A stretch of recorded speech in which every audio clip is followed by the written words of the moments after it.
Vím, že jsem se choval jako blázen, někdy přijdou temný chvíle, kdy má mysl propadá jen zkáze.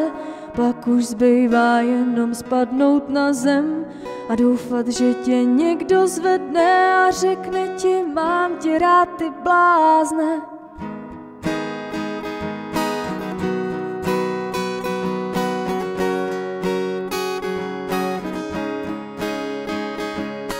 Máš pocit, že tě něco svazuje, srdce ti tluče jenom pro tvoje plány.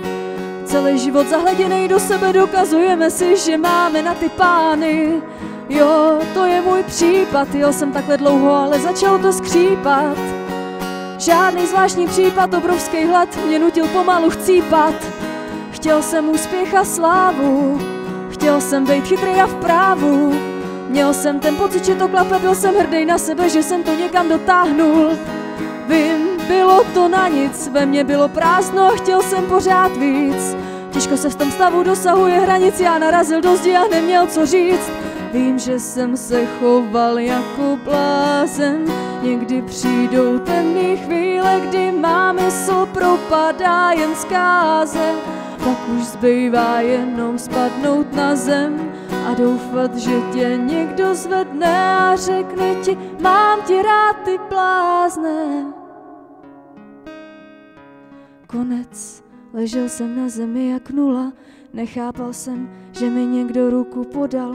Ptá se mě, co si do háje dělal. Měl jsem svůj plán a tím jsem to zvoral. Řekl: víš co, teď důvěřuj mě, povedu tě úzkou stezkou ve tmě, ale na konci uvidíš světlo a zář, na konci ukážu ti svoji tvář. Řekl: víš co, teď důvěřuj mě, povedu tě úzkou stezkou ve tmě, ale na konci uvidíš světlo a zář, na konci ukážu ti svoji tvář. Řekl: víš co, teď důvěřuj mě, povedu tě úzkou stezkou ve tmě, ale na konci uvidíš světlo a zář, na konci ukážu ti svoji tvář. Ukážu ti svoji tvář.